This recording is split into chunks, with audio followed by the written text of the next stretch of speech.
हरिः ॐ नमः शिवाय। शुभं शुभं कुरु नमः शिवाय।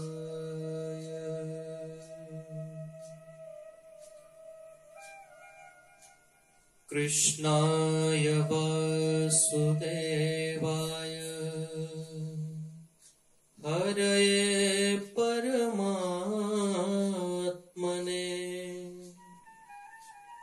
प्रणतः क्लेशनाशाय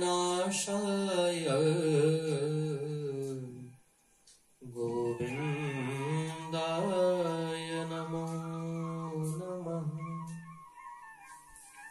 नमस्कार, सादर जय श्री कृष्ण। स्वागत है आप सभी का एक बार पुनः हमारे कार्यक्रम भागवत कथा।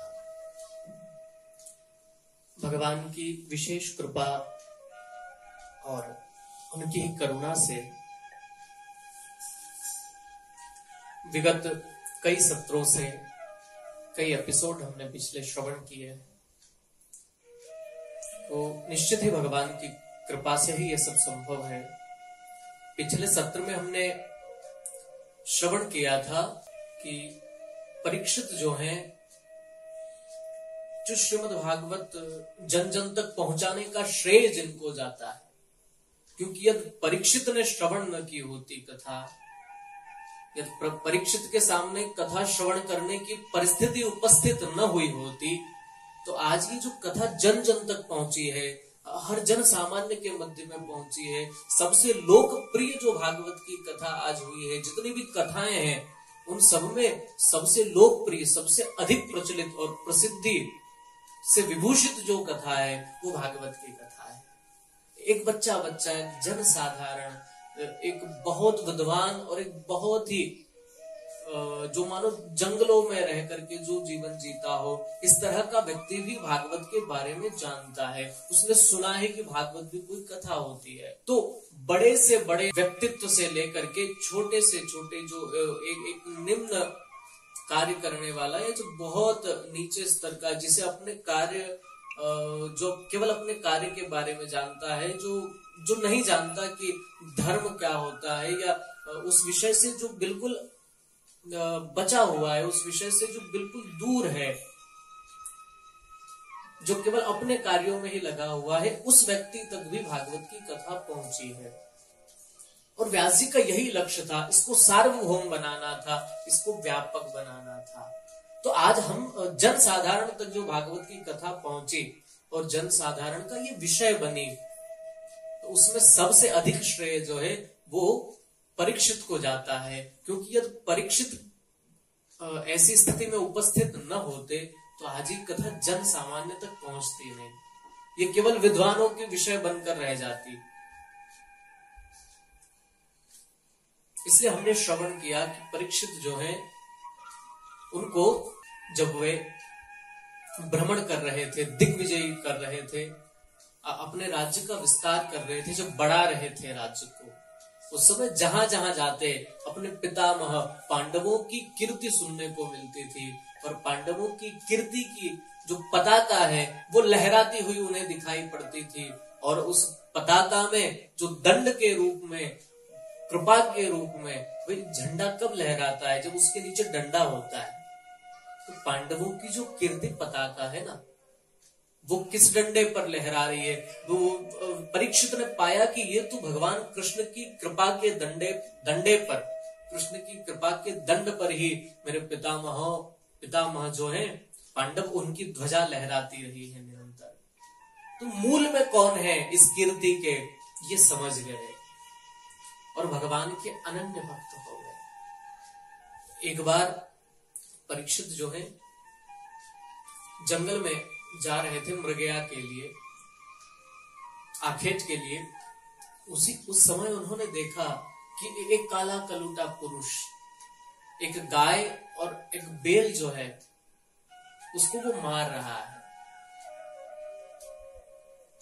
जैसे ही परीक्षित ने ये दृश्य देखा, परीक्षित ने अपनी म्यान से खड्ग को निकाल लिया, तलवार को निकाल लिया और परीक्षित दौड़े उस काले कलूटे पुरुष पर।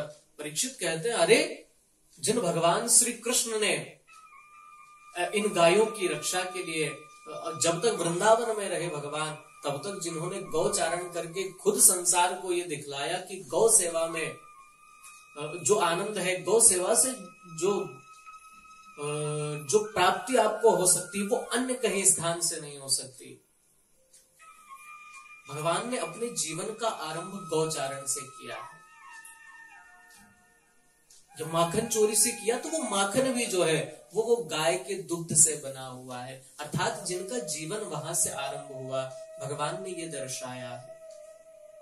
और जब सबसे पहले जब कोई काम करने जैसे भगवान हुए तो सबसे पहला काम यदि कोई किया तो वो गौचारण का कार्य किया है, क्योंकि जिस माखन को और जिस दूध को पीकर बड़े हुए हैं, उन्होंने उस दूध का उपकार किया है। उन्होंने वचन दिया कि तुम्हारा दुग्ध, तुम्हारा मक्खन खा करके मैं बड़ा हो रहा हूं, मैं वृद्धि को प्राप्त हो रहा हूं, इसलिए हे गैया मैया, मैं तुम्हारे इस ऋण से उऋण होने का प्रयास करूंगा।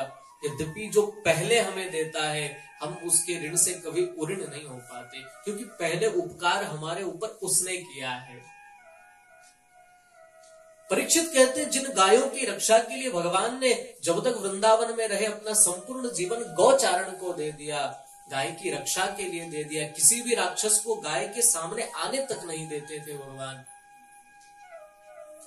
भला उन भगवान की इस धरती से जाते ही तुमने गायों पर अत्याचार आरंभ कर दिया। दुष्ट कहे कि मैं तुझे छोड़ने वाला नहीं हूं, और खड्ग लेकर के दौड़े हैं उसके पीछे। दीनवत् शरणं गतः, उसने देखा कि अब परीक्षित मुझे छोड़ने वाले नहीं है, तो दौड़कर आया, परीक्षित के चरणों में गिर पड़ा। यद्यपि परीक्षित बहुत क्रोधित थे, परंतु जैसे ही देखा कि ये चरणों में गिर पड़ा है, और जो परीक्षित की जो पितामह है, जो इसकी पूर्वज है, इन्होंने एक बात परीक्षित को सिखाई थी, बेटा चाहे शत्रु भी शरण में क्यों ना आ जाए, उसे माफ कर देना, उसे प्राण दान दे देना। शरण में आए हुए पर जो व्यक्ति प्रहार करता है, उससे बड़ा पापी कोई दूसरा हो नहीं सकता। जिसने समर्पण कर दिया हो, कलयुग शरण में आ गया, वो काला कलूटा पुरुष जो है शरण में आकर के कहता, पाहि माम पाहि माम। भगवान ने जिस गाय और बैल के पीछे वो काला कलूटा पुरुष भाग रहा था, उस गाय से प्रश्न किया, देवी आप कौन हैं, और आखिर ये आपको क्यों मार रहा है, क्या कारण है, इसके मारने का कारण क्या है। गाय तो कुछ बोली नहीं।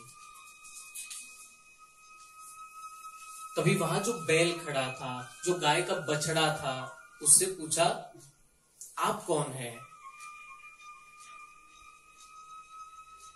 और आपके दुख का कारण क्या है, आखिर ये इसका आपसे क्या प्रतिशोध है, आपसे क्या लेना चाहता है, आपको क्यों मार रहा है आखिरकार। अब जो बछड़ा है ना, ये कोई साधारण नहीं है, देखो बोल पड़ा है। बछड़ा बोल रहा है, बछड़ा कह रहा है, महाराज मैं अपने ऊपर जो अत्याचार हो रहा है, इसका दोषी किसे बताऊं, मैं इसका दोष जो है वो किसके माथे पर रख दूं। क्योंकि हमारे यहाँ शास्त्र कहता है, कर्मणा जायते जंतु कर्मणेव विलीयते, जो जैसा कर्म करता है उसको उसी तरह का फल मिलता है। शायद मेरे कर्म ही ऐसे रहे हों कि आज मुझे इस दुख को झेलना पड़ रहा है। और कुछ विद्वान कहते हैं कि ग्रह नक्षत्र की जो दशा है, उसके कारण व्यक्ति के जीवन में दुख आता है। मैं किसको अपनी इस दशा का दोषी बताऊं, किसको कारण बताऊं। परीक्षित समझ गए ये कोई साधारण बैल नहीं है। परीक्षित कहने लगे, महाराज मैं जान गया हूं आप कौन हैं, आप साक्षात धर्म हैं, और ये जो गाय है ये साक्षात धरणी है, ये धरती है। क्योंकि आपने किसी की भी निंदा नहीं की, आपने किसी की बुराई नहीं की। आप चाहते तो कह सकते थे कि ये जो काला कलूटा, ये जो पुरुष है, ये जो कलयुग है, ये मुझे मार रहा है, परंतु आपने ऐसा नहीं कहा, क्योंकि ये तो आपको मारकर पाप कर ही रहा है।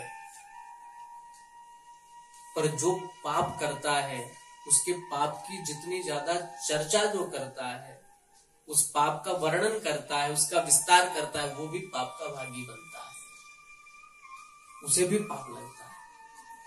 इसलिए आपने जो है इसके दोषों का वर्णन नहीं किया, इसकी निंदा नहीं की, अपने दोष का कारण, अपनी इस दशा का कारण किसी को नहीं बताया। मैं समझ गया आप धर्म हैं और ये धरणी है, परंतु आप दोनों के पीछे ये धूर्त कौन पड़ा है, ये काला गलूटा पुरुष कौन है।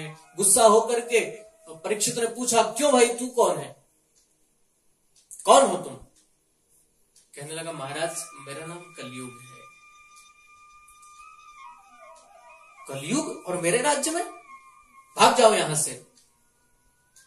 महाराज क्षमा करना, जाऊं तो जाऊं कहां, क्योंकि पूरी पृथ्वी के तो एक छत्र सम्राट हैं आप। जहां जाता हूं वहां आप खड़ग लिए मुझे दिखाई पड़ते हैं, जाऊं तो जाऊं कहां।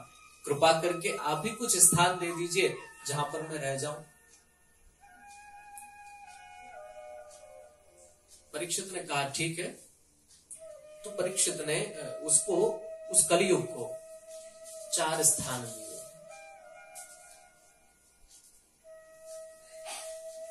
द्युतम पानम स्त्रियः सूना यत्र धर्म चतुर्विधः। परीक्षित ने कलयुग को 4 स्थान दिए और कहा, जाओ तुम इन 4 स्थानों पर रहो। और आज भी कलयुग का सबसे अधिक प्रभाव यदि किसी स्थान पर है तो वो यही 4 स्थान है। कलयुग की शुरुआत, कलयुग का जन्म जहां से होता हो, कलयुग जहां से ज्यादा हावी हो रहा हो, जहां से ज्यादा प्रभावित करता है आपको, आज भी यही 4 स्थान है जो कलयुग का प्रचार प्रसार कर रहे हैं, जो कलयुग का आभास आपको कराते हैं कि हाँ भाई कलयुग आ गया है। इन 4 स्थानों को यदि छोड़ दिया जाए और इन 4 स्थानों से यदि कोई वंचित है तो वो समझो वो सतयुग में ही जी रहा है। इन 4 स्थानों से जो वंचित रह गया, जो यहां इन 4 स्थानों तक नहीं पहुंचा, वो सतयुग में ही जी रहा है, उस पर कलयुग का कोई प्रभाव नहीं है। कौन कौन से वो 4 स्थान है? द्युतम, सबसे पहला द्युत। द्युत है ना जुआ, एक साधारण भाषा है। और जुए का अभिप्राय सीधा लालच से है। भाई जुआ क्यों खेलता है व्यक्ति? आज उसको 5 मिल गया, कल उसको 10 मिलेगा, वो इस आशा में उस पर लगाता रहता है, व्यय करता रहता है। वो मिलना न मिलना ये तो उसके नसीब की बातें हैं, परंतु उसका सीधा अभिप्राय लालच से है। और जहां लालच होगा वहां पर कलयुग रहेगा ही रहेगा। लालच के वश आकर व्यक्ति क्या क्या नहीं करता। कभी कभी तो लालच के वश इतना आंतरिक जितने जो रिश्ते हैं, भाई भाई जितने जैसे जो रिश्ते हैं, उनमें भी दरारें आ जाती है। और कई बार तो ऐसा होता है कि एक दूसरे का जीवन समाप्त करने पर उतारू हो जाते हैं। कई बार हमें पढ़ने में आता है, सुनने में आता है कि एक भाई ने एक जमीन के टुकड़े के लिए या घर के लिए अपने भाई को ही मार दिया, या उस पर ही कोई कानून का आश्रय लेकर के उस पर ही कोई केस लगा दिया। भाई भाई जो है वो आपस में कानून के माध्यम से लड़ रहे हैं। ये किस चीज का परिणाम है? ये लालच का ही तो परिणाम है।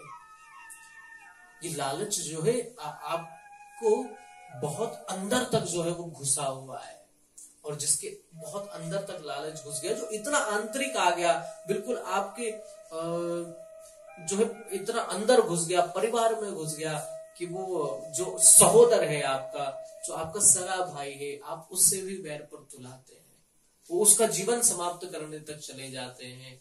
यही कलयुग है। यहाँ पर फिर हम कहते हैं, अरे भैया कलयुग आ गया, देखो भाई भाई को मार रहा है,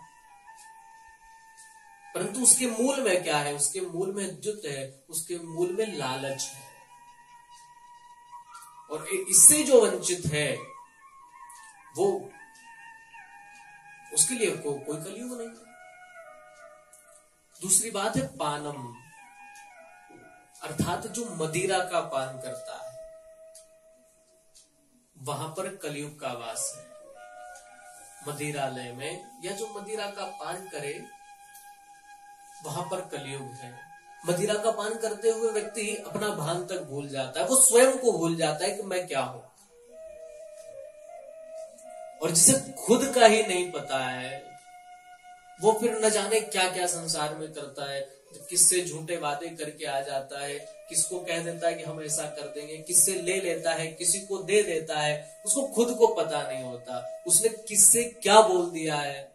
वो कुछ भी नशे में किसी को भी कुछ बोलकर आ जाता है और उसका परिणाम उसको तब भुगतना पड़ता है जब वो होश में आ जाए, या फिर तब उसको भुगतना पड़ता है कि उसको पूरे परिवार को उसका परिणाम भुगतना पड़ सकता है। ऐसे व्यक्ति के संबंध किसी से मधुर नहीं होते, उससे सब दूरी बना लेते हैं और समाज में उसको बड़ी हीन भावना से देखा जाता है। समाज में उसको कोई अच्छी दृष्टि से नहीं देखता जो पान करता हो मदिरा आदि का। तो जो द्युत से दूर है अर्थात जो लालच से दूर है, जो पानम अर्थात मदिरा से जो दूर है, उसके लिए कोई कलयुग नहीं है। उसके लिए तो आज भी ये जो धरती है ये भी उसके लिए स्वर्ग है। ये उसके लिए आज भी सतयुग का आभास कराने वाली है। फिर तीसरी बात, स्त्रियां। जो स्त्री लंपट है, जो अपनी स्त्री को छोड़कर अन्य जो स्त्रियां हैं उन पर गलत दृष्टि रखता है, या फिर जिसका आचार विचार शुद्ध नहीं है, ऐसे व्यक्ति पर कलयुग हावी होता है। जो समझो वो मूर्तिमंद कलयुग ही है, वो कलयुग उसके शरीर में। हमारे एक प्रथा है ना, कई बार हम देखते हुए कुछ लोग कहते हैं उसके शरीर में ये आ गया, उसके शरीर में ये देवता आ गए, उसको ये आ गए। ऐसे जो कर्म करता है यूं समझिए उसके शरीर में कलयुग आ गया। वो कलयुग का मूर्तिमंद रूप ही है। और चौथी बात है हिंसा। जुतम पानम स्त्रिय सूना। सूना अर्थात हिंसा। जहां पर हिंसा होती हो, अब हिंसा कई प्रकार की हो सकती है, हिंसा का कोई एक प्रकार नहीं। हिंसा कायिक भी हो सकती है, वाचिक भी हो सकती है, मानसिक भी हो सकती है। कायिक अर्थात इस काया के द्वारा, वाचिक वाणी के द्वारा और मानसिक विचारों के द्वारा। विचारों के द्वारा भी हिंसा हो सकती है। और कौन सी कायिक हिंसा है, कौन सी वाचिक हिंसा है और कौन सी मानसिक हिंसा है, कौन सी वैचारिक हिंसा है, इस विषय पर हम लोग अगले सत्र में चर्चा करेंगे। तब तक आप सभी को सादर जय श्री